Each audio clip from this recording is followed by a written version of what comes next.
Hey people!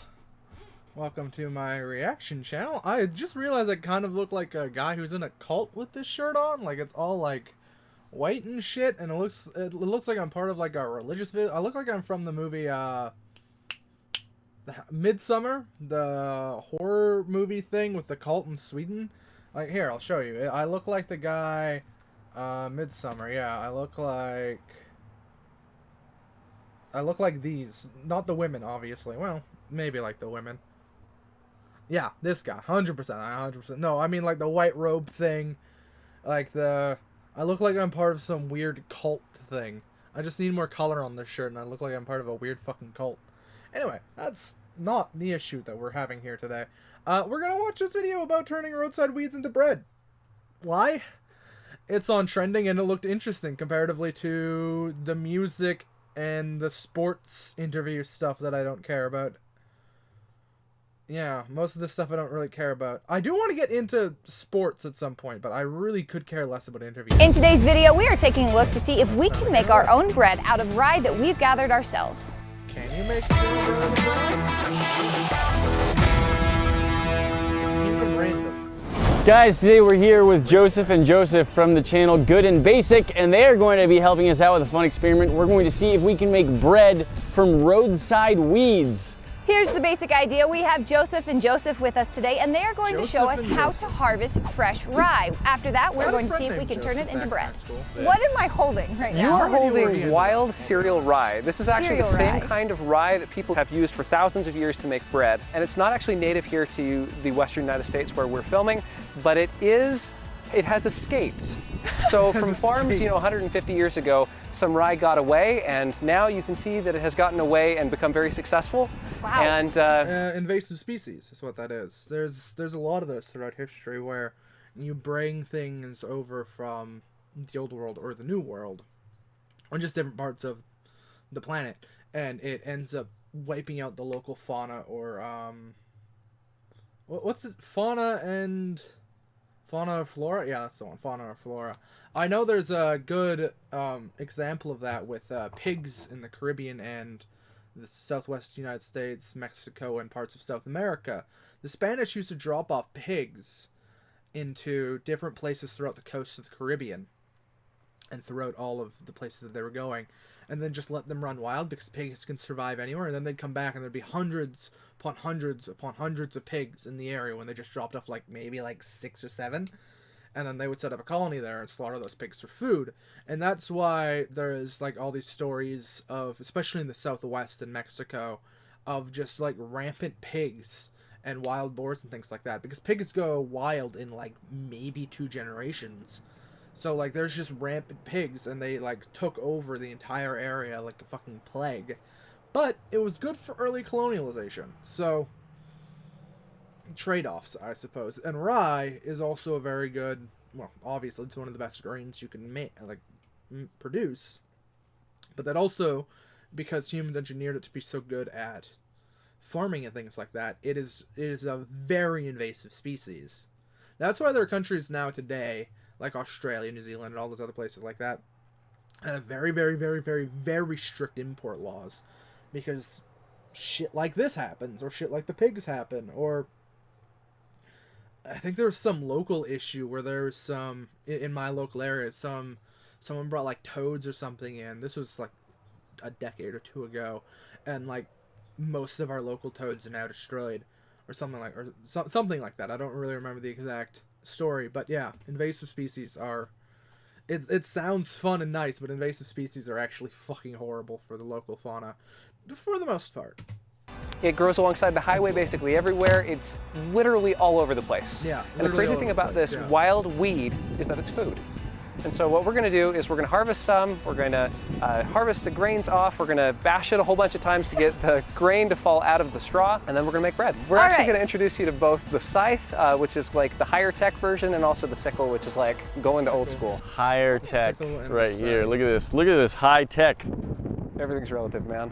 Oh. I don't think the Scythe is high tech, dude. Realistically, I don't think the Scythe is high tech. Scythe. Fuck off. Why is Yahoo always the top one? I'm literally on Google. Scythe. When was the scythe invented? Really? It was created in 1831. Really? I thought the scythe was a much older thing. No, you're right. You're right. It is. It's a much more recent thing. I honestly thought that scythes were so much easier. I don't know why Yahoo is number one. I'm literally on Google. Are they like paying to get up this high, or is that like some I don't know. Fucking weird bug. Oh yeah, this is straight up. Okay, so this is the seed head. The straw you can't eat. I don't recommend you trying unless you're truly desperate. Like or a cow. But if you kind of break that down with your fingers, you can see that little grains fall out. Oh, cool. So this little bit right here, the part of the head that is not grain, is called chaff. We don't want that. So there's a whole process for getting rid of that. But what we're going to do is, with a lot of blunt force trauma, we're going to remove those grains. And you can actually eat them like right now. So if you want to take a pinch of those and... Are they good? Absolutely. I want to try this. Yeah. May or may not have snacked on this a time or two while on, on a walk with my family. That's really fun. Yeah, isn't it? That is a bill hook. These guys are oddly wholesome. I have to say that. These guys are oddly wholesome. It's kind of weird. It's kind of offsetting. Actually, this is my new favorite thing. This is something that people would use to trim branches back before loppers and shears were a thing. Okay. But it works really well as a sickle, so we're going to use it for both. Fantastic. And you were showing us earlier, we're just getting a really quick demonstration. Yeah, we're just letting him do his own thing. It's not what Nate's doing in the background. It's not just like hitting it. You were actually pulling with it. And that cutting motion is what's actually just allowing you to not really have to put a lot of work into it. Awesome. And you made this one? I did. This is fantastic. You guys see that scythe. I've always kind of wanted to be a blacksmith. It was always kind of something I wanted to be. I don't know why, but it's always been something of an interest and a hobby that I've always kind of wanted to get into. But it would take a lot of work and effort to like get all the things set up. That's impressive. He actually made that. That is very, very impressive. See this? Yeah, there's a giant blood circle on that scythe. We better stay like 10 feet away. Is that what it's called, the blood circle? Oh yeah, like a blood circle. Like if you're cutting wood, then what's called the blood circle is it's an area around you where it's a safety measure so that you want to stay far enough away. So if I'm this close, I'm inside his blood circle and my head's coming off. So for mine, I knew that with swords. like I didn't know it was all blades, so that's cool. That's my blood circle. Okay, so the way this thing works is you grab... I've never heard that term before, actually. I've never heard the term blood circle. That's a good rationale, though. That also makes sense why in the Middle Ages you would see, like, different training dummies with, like, a good amount of space between them. Because I guess you wouldn't want people getting fucking smacked by a sword or a mace. Or a scythe. And then you go under where your hand is and you just pull. Much of a... And that is how the sickle works. I love it. Traditionally, this is done in this horrid squatting position, working your way like this across a field. And you can see why that's an upgrade. I'm gonna go ahead and not do that. Yeah, we also don't want the whole straw for today's video. We probably just want the seed heads. And so, okay, so I'm just going around to the top parts of things and just grabbing them and pulling, and that's what I'm doing. And throwing that in the bucket. I love it. All right, get started. I love it. Let's throw that in the bucket. I honestly didn't know the scythe was such a new invention. Seriously. I thought that was like a fucking peasant thing. I guess that was just misinformation on my part and the part of... Haha! I'm trying to be a psychology student, if you're curious, but my main interest has always been history. So, I like knowing these things. I just fundamentally thought a scythe was like... at least like an 11th century or 12th century or 13th century type of like endeavor. I didn't think it was like fucking like Bronze Age level shit, but I was figuring it was earlier. If only because of all the pictures of the Grim Reaper with this scythe. Right? If only because of all the pictures, or is that like a recent thing put on the past? I think we've gathered all of the rye that we're going to need for today, so we're going to head back to the studio and see what it takes to turn it into bread. Okay, we've got a bunch of this wheat, but I think that our wheat has quite a bit of stuff we don't want on it, like the stalk part, and you were showing us all of the sort of husk that comes off. I keep looking over there, that's because where my secondary monitor is, so I'm making sure that nothing's exploding. Of the seed itself. Now we are going to need to get all of the good parts of the seed out of everything else. Yes, and the process for that is called threshing. Incidentally, the word thrash, like if you're going to give somebody a good thrashing, meaning a beating, that's where that comes from. It's just repeatedly whacking the straw until all the grains fall out. Is that why you have a stick? Yes. Okay. Joseph here has a more advanced stick. It looks a lot like a drill. It rotates. It's a rotary stick. This is a great thing. Mine rotates too. It just doesn't do anything when you rotate it. It's not a very advanced process. That's it? You just whack it a whole bunch. Just stirring it up real quick. The way that they used to do it is we'd make a big mound of the hay, of the straw, and then whack on top of it with a big flail, which is incidentally where nunchucks come from. Are you serious? Yeah, I'm dead serious. Oh my gosh. And in order to keep your grain from spilling out of your barn as you're thrashing this all winter long, you have a threshold. Okay, yeah. So the threshold of a house is where the, it comes kind of up a little bit near the door. Yeah. And that's to keep things from spilling out. Interesting. Yeah. Good to know. 3 hours later. This is not quick. I'm not seeing tons. I mean, there's some grains in there, but it's not like it's just full of loose grain yet. So this is not a 5-minute process. It took several hours and ended up being super non-productive. So we're going to upgrade to the next version. Is that just? Grammarly does more than catch errors. They deserve the With Grammarly, you can find really good, perfect words that make your writing To demonstrate.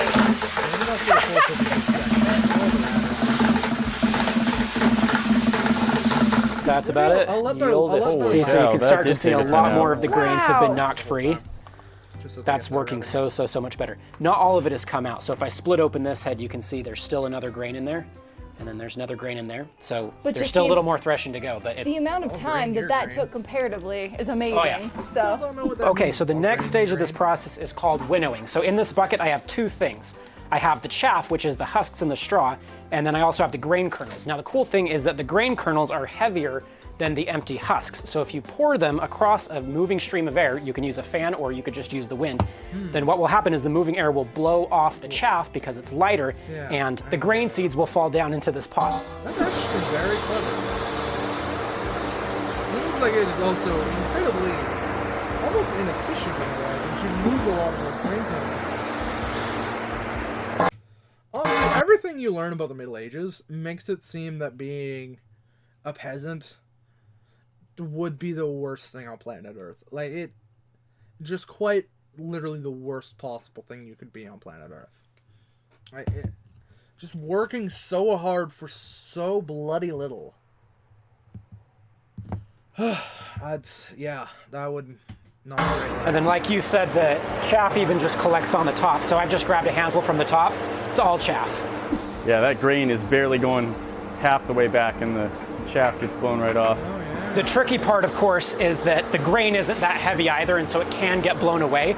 And so you just need to monitor it and make sure that you're getting the right amount of airflow, the right height, and also that you're pouring it in the right place. So how did they do this in the Middle Ages? They use the wind, but you can't really control the wind, can you? So how did they deal with this in the Middle Ages? I really don't know. That's something I'm gonna have to go look up. Okay, and at that point, I would say you just pick out the rest of the chaff by hand. There's just about 15 more pieces, and then there's your grain. Very cool. So we can clean this out. We'll get the rest threshed. Fair amount of grain right there. Yeah. We've got rye. Yep. That is amazing. So I don't just eat this with a spoon. Well, you can, but you don't necessarily want to. I don't. Literally just grain growing by the side of the road, and we harvested it. Yeah, and there's literally thousands of acres of this stuff. So what are we gonna do with this? What's your plan? Someone could legit make money doing this. And just harvest wild rye. I wonder if people do that. Just harvest wild rye. And then just sell like the bread and things like that you make from it. You can also make rye beer and things like that. Like there's a whole industry that wouldn't even require much. You won't be able to become like an international company or anything like that. But you'd be able to make like a nice small little company where you just harvest rye, kind of replant it, and then just like circle around to the different places with rye and the acres and acres and acres of just wild rye because nobody's claiming it. So the plan is to grind this down into flour and then make it into something delicious. Maybe some bread, maybe a pancake or two, and then eat it and see if we like it and see if we die.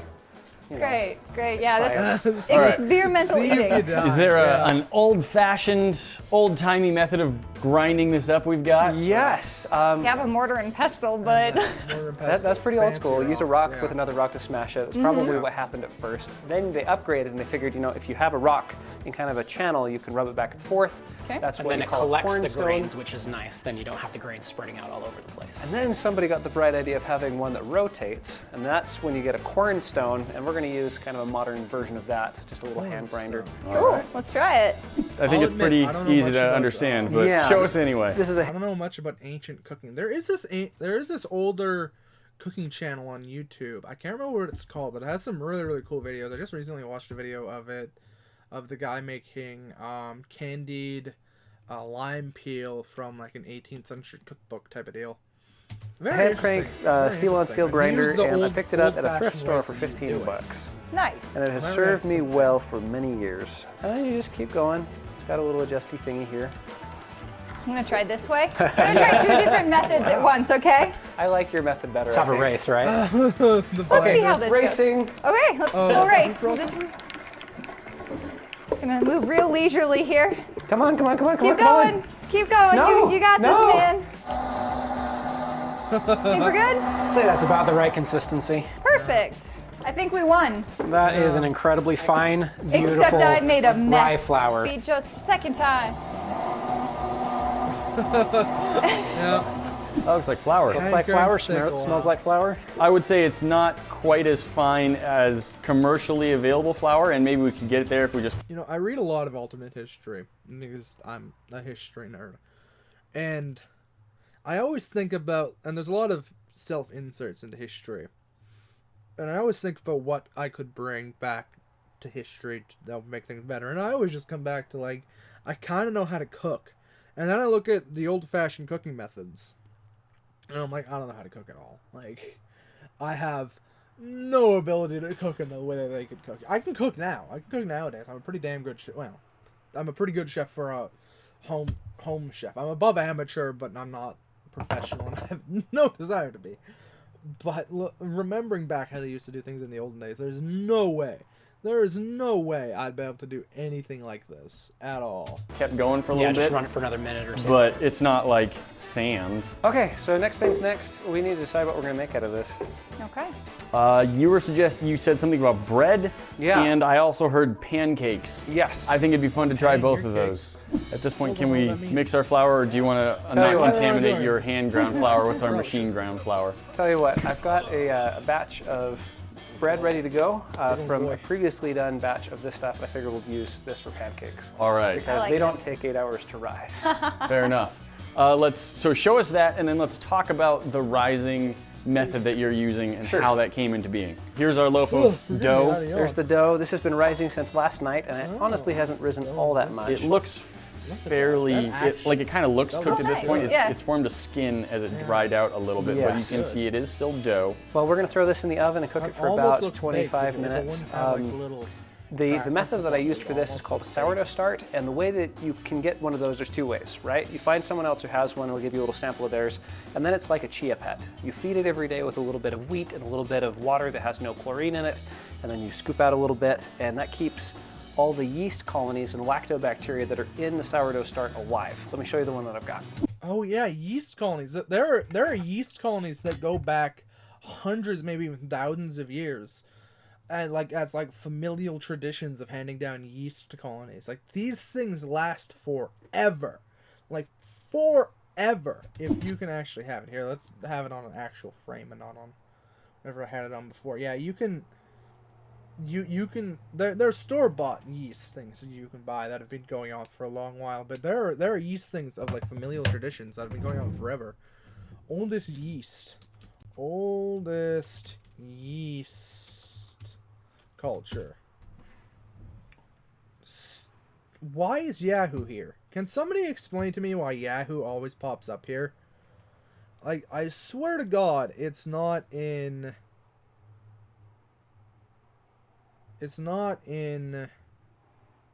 anything else like that. I don't know why it's doing that, to be perfectly real. Oh, I closed it. Oldest yeast culture. San Francisco, iconic. I've made from. How old is the oldest yeast? 122 old. Oh, I thought it was older than that. I thought there was like a much longer lasting one.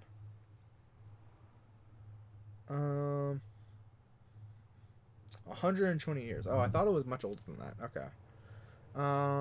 So far, yeah, spongy bread, 120. Library, Belgium, 84 samples, including Mexico. Okay. Interesting. So this is my sourdough start. It's basically flour and water goo. The thing that makes it special, though, are the millions of microorganisms living inside here, which are the things making these bubbles right here. As they consume some of the sugar from the grain, they produce bubbles, which makes the bread rise and also helps to ferment it, which chemically changes the bread.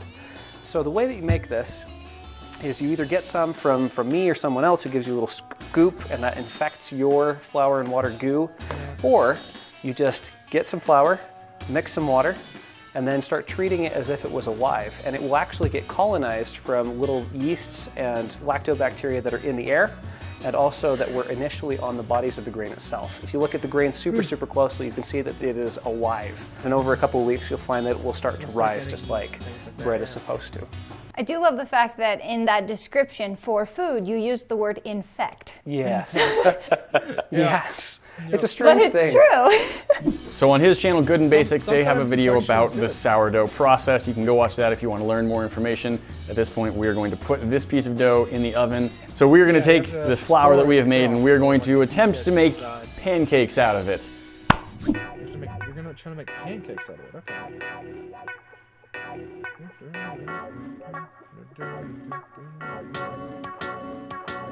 Weird camera perspective, okay. Every time you see, was that the meth van from Breaking Bad? Give me half a second. Was that the meth van? Give me half a second. Is that the meth van?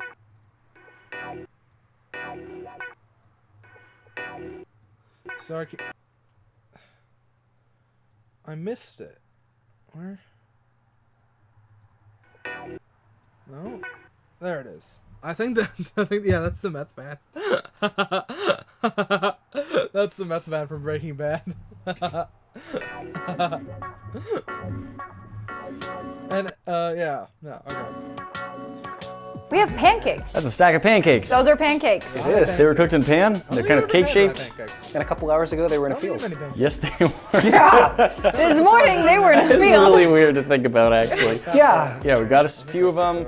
It's maybe a little floppy for a pancake, but that could just be our recipe of what we put in, not necessarily the wheat. We didn't really add any baking soda or anything. I want to just do a quick test of, yeah. There's butter on this, but nothing else.